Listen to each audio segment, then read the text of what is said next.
और अब बात करते हैं दिल्ली की, जहां यूपी की तरह दिल्ली में मुहर्रम के जुलूस को लेकर गाइडलाइंस तय कर दी गई है। हर साल मुहर्रम के जुलूस में तलवारबाजी, लाठी फरसा जैसे पारंपरिक हथियारों से लोग करतब दिखाते हैं, लेकिन इस बार ऐसा कुछ नहीं किया जा सकेगा क्योंकि दिल्ली में जुलूस में धारदार हथियारों के प्रदर्शन पर प्रतिबंध लगा दिया गया है। इसके साथ साथ स्टंट करने पर भी रोक लगा दी गई है। पुलिस को अवैध हथियारों के खिलाफ कार्रवाई करने, नई परंपराओं को रोकने और निर्धारित रूट का पालन कराने के निर्देश दिए गए हैं। जुलूस में शामिल लोगों को कानून का पालन करने की हिदायत दी गई है। तो गाइडलाइंस क्या है वो आपको बता देते हैं। जुलूस में धारदार हथियारों के प्रदर्शन पर बैन है। एयरगन, पिस्टल के प्रदर्शन पर भी रोक है। जुलूस के दौरान स्टंट की अनुमति नहीं होगी। भड़काऊ नारे नहीं लगाने की सख्त हिदायत है। डीजे की आवाज भी तय मानक से ज्यादा नहीं होनी चाहिए। ये गाइडलाइंस दिल्ली के लिए जारी की गई है। वहीं इन गाइडलाइंस को लेकर मुस्लिम धर्मगुरुओं ने क्या कहा है, ये भी आपको सुनाते हैं। कुछ उनसे भी मैंने उम्मीदें रखी हैं कि अपने प्रोसेशन में कुछ इस प्रकार की जो प्रोहिबिटेड चीजें हैं वो ना रहे, खासकर साउंड, मेजर लाउडस्पीकर बजते हैं या कोई फायर स्टंट होता है या डिस्प्ले ऑफ आर्म, उस पर थोड़ा सा कंट्रोल रखें। पहले भी गाइडलाइंस इशू है और स्टैंडर्ड गाइडलाइंस है कि ऐसे प्रोसेशन में कोई भी वेपन का, तलवार का प्रयोग नहीं हो सकता है, क्योंकि ये पब्लिक सेफ्टी के लिए डेंजरस होती है और इसमें कोई भी अप्रिय घटना घट सकती है। तो प्रशासन की ओर से साफ साफ निर्देश दिए गए हैं और उन निर्देशों का उल्लंघन ना किया जाए, ये सुनिश्चित करने को कहा गया है। और इसने गाइडलाइंस को लेकर मुस्लिम धर्मगुरुओं का रिएक्शन क्या रहा है वो भी आपको सुनाते हैं।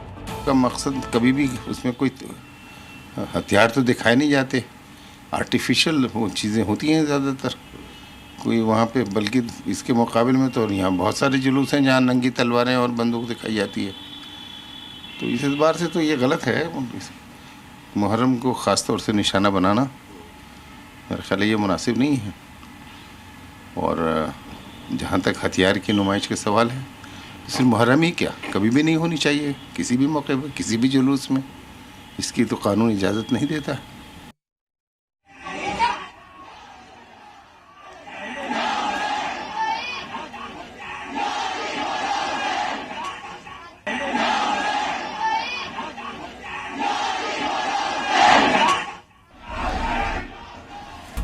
आज से शुरू हुई अमरनाथ यात्रा, कड़ी सुरक्षा के बीच नुनवान बेस कैंप से पहलगाम के लिए रवाना हुए यात्री। यात्रा मार्ग को नो फ्लाई जोन किया गया घोषित। 60,000 जवान सुरक्षा में तैनात। किश्तवाड़ में आतंकियों के खिलाफ सुरक्षा बलों का सर्च ऑपरेशन। कांजल इलाके में आतंकियों की घेराबंदी। जैश के 2 से 3 आतंकियों के छिपे होने की खबर है। दोनों तरफ से जबरदस्त फायरिंग हो रही। 21 जुलाई से 21 अगस्त तक संसद का मॉनसून सत्र। राष्ट्रपति द्रौपदी मुर्मू ने दी सत्र के प्रस्ताव को मंजूरी। 23 दिन तक संसद में अहम बिलों और मुद्दों पर होगी चर्चा। घाना पहुंचे प्रधानमंत्री का भव्य स्वागत हुआ। पीएम को दी गई 21 तोपों की सलामी। घाना के सर्वोच्च सम्मान 2 officer of the order of the star of the Ghana से सम्मानित किया गया।